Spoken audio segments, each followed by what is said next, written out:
Item ಯಾವುದೇ ಇರಲಿ try ಮಾಡಿ ಆಚಿ ಚಿಕನ್ ಮಸಾಲಾ.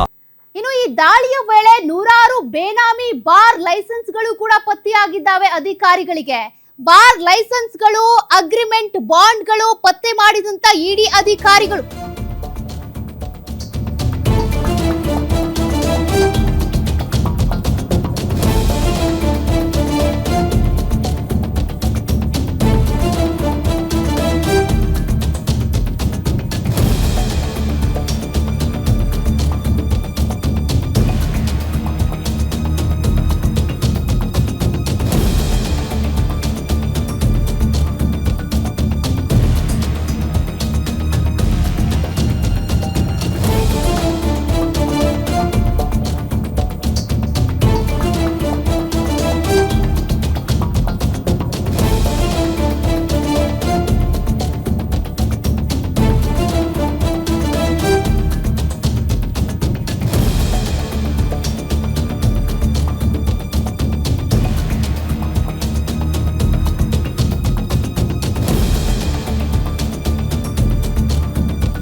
ಮಂಜುನಾಥ್ಗೆ ಬೇನಾಮಿ ಬಾರ್ಗಳಿಂದ ಕೋಟ್ಯಂತರ ರೂಪಾಯಿ ಕಪ್ಪು ಹಣ ಸಿಕ್ಕಿದೆ.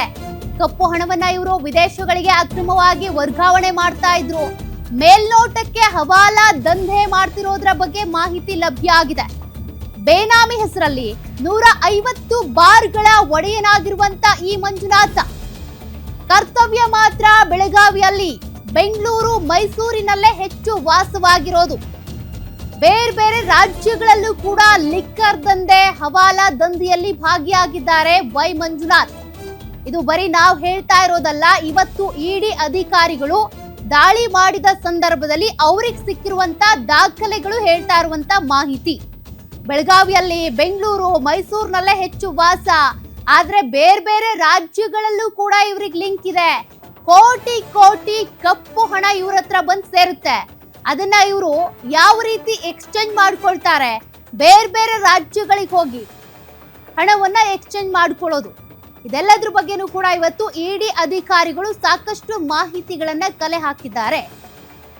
ಇಷ್ಟೆಲ್ಲ ಆಸ್ತಿಯ ಒಡೆಯನಾಗಿರುವಂತ ವೈ ಮಂಜುನಾಥ್ ಏನಿದ್ದಾರೆ, ಈ ಲಿಕ್ಕರ್ ದಂಧೆ, ಹವಾಲಾ ದಂಧೆಯಿಂದಾನೆ ಇಷ್ಟು ಕೋಟಿ ಕೋಟಿ ಆಸ್ತಿಯ ಒಡೆಯ ಆಗಿರೋದು ಅನ್ನೋದ್ರ ಬಗ್ಗೆ ಇಡಿ ಅಧಿಕಾರಿಗಳಿಗೆ ಸಿಕ್ಕಿರುವಂತ ಮಾಹಿತಿ.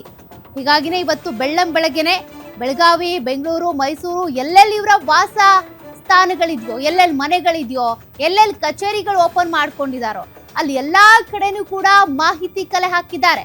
ಒಂದು ಟ್ರಾನ್ಸಾಕ್ಷನ್ ಡೀಟೇಲ್ಸ್, ಮತ್ತೊಂದು ಎಷ್ಟು ಮನೆಗಳಿದ್ದಾವೆ, ಇನ್ನೊಂದು ಅವ್ರಿಗೆ ಎಷ್ಟು ಕಾರ್ ಇದೆ, ಬಂಗ್ಲೆ ಇದೆ, ಯಾರ್ಯಾರ ಹೆಸರಲ್ಲಿದೆ, ಮತ್ತೆ ಆದಾಯದ ಮೂಲ ಏನು, ವಿದೇಶದಲ್ಲಿ ಅಥವಾ ಬೇರೆ ಬೇರೆ ರಾಜ್ಯಗಳಲ್ಲಿ ಇವರಿಗೆ ಲಿಂಕ್ ಇದೆಯಾ, ಯಾರ ಜೊತೆಗೆ ಲಿಂಕ್ ಇದೆ ಅನ್ನೋದ್ರ ಬಗ್ಗೆ ಕೂಡ ಡೀಟೇಲ್ಸ್ ಅನ್ನ ಕಲೆ ಹಾಕಿರೋದು. ಇನ್ನು ಇದು ಇಲ್ಲಿಗೆ ನಿಲ್ಲುತ್ತಾ ದಾಳಿ? ಖಂಡಿತ ಇಲ್ಲ. ಇವರ ಆಪ್ತ ವಲಯದಲ್ಲಿ ಯಾರೆಲ್ಲ ಗುರುತಿಸ್ಕೊಂಡಿದ್ದಾರಲ್ಲ ಅವರಿಗೂ ಕೂಡ ಇಡಿ ಶಾಕ್ ತಟ್ಟುತ್ತೆ. ಅವರಿಗೀಗ ಎದೆಯಲ್ಲಿ ಢವ ಢವ ಶುರುವಾಗಿದೆ. ವೈ ಮಂಜುನಾಥ್ ಅವರ ವ್ಯವಹಾರಗಳಲ್ಲಿ ಗುರುತಿಸ್ಕೊಂಡಿರೋರು, ಅವ್ರ ಜೊತೆಗೆ ಆಪ್ತರಾಗಿ ಗುರುತಿಸ್ಕೊಂಡಿರೋರು, ಅವ್ರ ವ್ಯವಹಾರಗಳಲ್ಲಿ ಯಾರೆಲ್ಲ ತೊಡಗಿಕೊಂಡಿದ್ರಲ್ಲ ಅವರಿಗೂ ಕೂಡ ಈಗ ಇಡಿ ಶಾಕ್ ತಟ್ಟುತ್ತೆ. ನಾಳೆನೋ ನಾಡಿದ್ದೋ ನಿಮ್ಮ ಮನೆ ಬಾಗಿಲು ಕೂಡ ತಟ್ತಾರೆ. ಕಾರಣ ಈ ಬೇನಾಮಿ ಬಾರ್ ಲೈಸೆನ್ಸ್, ಅದೇ ರೀತಿಯಾಗಿ ಹವಾಲಾ ದಂಧೆ, ಲಿಕ್ಕರ್ ಕಿಂಗ್, ಇವೆಲ್ಲ ಕೂಡ ನೀವು ಪಟ್ಟ ತೆಗೆದುಕೊಂಡಿದ್ದೀರಲ್ಲ, ಅದಕ್ಕೆ ಸಂಬಂಧಪಟ್ಟಂತೆ ದಾಖಲೆಗಳನ್ನ ಕಲೆ ಹಾಕ್ತಾರೆ. ಈ ಹಣವನ್ನ ಯಾರ್ಯಾರು ಎಲ್ಲೆಲ್ಲಿಂದ ಕಲೆಕ್ಟ್ ಮಾಡ್ಕೊಂಡಿದ್ದೀರಿ, ಹೆಂಗ್ ಸಂಪಾದನೆ ಮಾಡಿದಿರಿ, ಯಾರ ಜೊತೆಗೆ ಲಿಂಕ್ ಇದೆ, ಅದೆಲ್ಲದ್ರ ಬಗ್ಗೆನೂ ಕೂಡ ಇಡಿ ಅಧಿಕಾರಿಗಳು ದಾಳಿಯ ಸಂದರ್ಭದಲ್ಲಿ ಮಾಹಿತಿ ಕಲೆ ಹಾಕ್ತಾರೆ. ನೀವು ಹೆಂಗೆ ತಪ್ಪಿಸ್ಕೊಳ್ಳೋದಕ್ಕೆ ಟ್ರೈ ಮಾಡಿದ್ರು ಕೂಡ ತಪ್ಪು ಮಾಡಿದ್ದೀರಿ ಅಂದ್ರೆ ತಗ್ಲಾಕೊಳ್ಳೇಬೇಕು, ಲಾಕ್ ಆಗ್ಲೇಬೇಕು. ಅದಕ್ಕೆ ಸಂಬಂಧಪಟ್ಟ ದಾಖಲೆಗಳನ್ನ ಕಲೆ ಹಾಕೋದು, ಹೆಕ್ಕಿ ತರೋದು ಅಷ್ಟೇನ್ ಕಷ್ಟ ಆಗಲ್ಲ. ಇನ್ನು ವೈ ಮಂಜುನಾಥ್ ಹವಾಲಾ ಜಾಲ ಕಡಲಾಚೆಗೂ ಕನೆಕ್ಷನ್ ಇದೆ. ದುಬೈ, ಶ್ರೀಲಂಕಾ, ಸಿಂಗಾಪುರದಲ್ಲೂ ಕೂಡ ಮಂಜುನಾಥನ ಹವಾಲಾ ಲಿಂಕ್ ಇದೆ.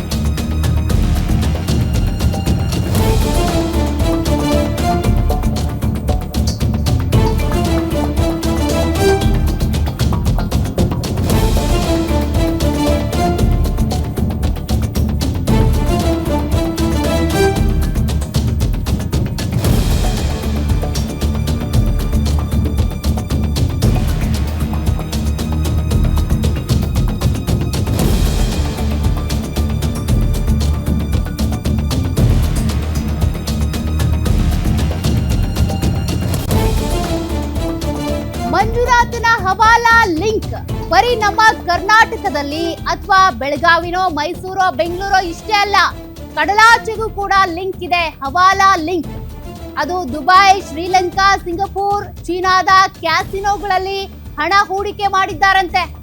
ಈಗ ಕ್ಯಾಸಿನೋಗಳಲ್ಲಿ ಹಣ ಹೂಡಿಕೆಯ ಬೆನ್ನತ್ತಿದಂತ ಇಡಿ ಅಧಿಕಾರಿಗಳು 1.5 ವರ್ಷದಿಂದ ದಾಖಲೆಗಳ ಕ್ರೋಢೀಕರಣ ಮಾಡಿಕೊಂಡಿದ್ರಂತೆ. ಇಡಿ ಸರಿಯಾದ ಸಮಯ ನೋಡಿ ಮಂಜುನಾಥ್ ಮುಖವಾಡ ಕಳಚಿದಂತ ಇಡಿ, ಅಂದ್ರೆ ಅಷ್ಟು ದಿನಗಳಿಂದಲೂ ಕೂಡ ದಾಖಲೆಗಳನ್ನ ಇಟ್ಕೊಂಡು ಓಡಾಡ್ತಾ ಇದ್ರು. ಆದ್ರೆ ಸರಿಯಾದ ಸಮಯಕ್ಕಾಗಿ ಕಾಯ್ತಾ ಇದ್ರಂತೆ. 1.5 ವರ್ಷದಿಂದ ಕೂಡ ಇವರ ವಿರುದ್ಧ ಸಾಕ್ಷ್ಯಗಳನ್ನ ಕಲೆ ಹಾಕಿತ್ತಂತೆ ಇಡಿ. ಶ್ರೀಲಂಕಾ, ಸಿಂಗಪೂರ್, ಚೀನಾ ಈ ಕ್ಯಾಸಿನೋಗಳಲ್ಲಿ ಹಣ ಹೂಡಿಕೆ ಮಾಡಿದ್ದಾರಂತೆ. ಇಷ್ಟೆಲ್ಲ ಆಸ್ತಿ ಸಂಪಾದನೆ ಮಾಡಿದ್ದಾರೆ, ಶ್ರೀಮಂತ ವ್ಯಕ್ತಿ ಆಗಿದ್ದಾರೆ ಅಂದ್ರೆ ಬರೀ ಕರ್ನಾಟಕದಲ್ಲಿ ಮಾತ್ರ ಈ ಲಿಕ್ಕರ್ ದಂಧೆ, ಲಿಕ್ಕರ್ ಕಿಂಗ್ ಆಗಿರೋದಲ್ಲ ಇವ್ರು. ಬೇರೆ ಬೇರೆ ದೇಶಗಳಲ್ಲೂ ಕೂಡ, ಅದು ಶ್ರೀಲಂಕಾ ಇರ್ಬೋದು, ಸಿಂಗಪೂರ್ ಇರ್ಬೋದು, ಚೀನಾ, ಇಲ್ಲಿ ಕ್ಯಾಸಿನೋಗಳಲ್ಲಿ ಜೂಜಾಟ, ಅದರಲ್ಲಿ ಇನ್ವೆಸ್ಟ್ ಮಾಡ್ತಾರಲ್ಲ, ಆ ಹಣವನ್ನು ಕೂಡ ಇವ್ರು ಇಟ್ಕೊಂಡು ಬ್ಲ್ಯಾಕ್ ಮನಿ ಅದನ್ನ ಕನ್ವರ್ಟ್ ಮಾಡ್ಕೊಳ್ಳೋದು ಎಲ್ಲವೂ ಕೂಡ ಇವರಿಗೆ ಗೊತ್ತು. ಈ ಮೂಲಕ ತಮ್ಮ ಆಸ್ತಿಯನ್ನ ಇಷ್ಟು ಮಟ್ಟಕ್ಕೆ ಅವರು ಗಳಿಸಿರೋದು. ಸದ್ಯ ಇಡಿ ಅಧಿಕಾರಿಗಳಿಗೆ 1.5 ವರ್ಷದಿಂದ ಕೂಡ ಸಾಕಷ್ಟು ಮಾಹಿತಿ ಇವ್ರ ಬಗ್ಗೆ ಸಿಕ್ಕಿತ್ತಂತೆ. ಅದೆಲ್ಲವನ್ನ ಮಾಹಿತಿ ಇಟ್ಕೊಂಡು ಇವತ್ತವರನ್ನ ಲಾಕ್ ಮಾಡಿದ್ದಾರೆ. ಇವತ್ತವರ ಮನೆ ಕಚೇರಿಗಳ ಮೇಲೆ ದಾಳಿ ಮಾಡೋದ್ರ ಮೂಲಕ ಸಾಕಷ್ಟು ಡೀಟೇಲ್ಸ್ ಕಲೆ ಹಾಕಿದ್ದಾರೆ. ಟ್ರಾನ್ಸಾಕ್ಷನ್ಗೆ ಸಂಬಂಧಪಟ್ಟಂತೆ, ಅವರ ಆಸ್ತಿಗೆ ಸಂಬಂಧಪಟ್ಟಂತೆ ಮಾಹಿತಿ ಸಿಕ್ಕಿದೆ.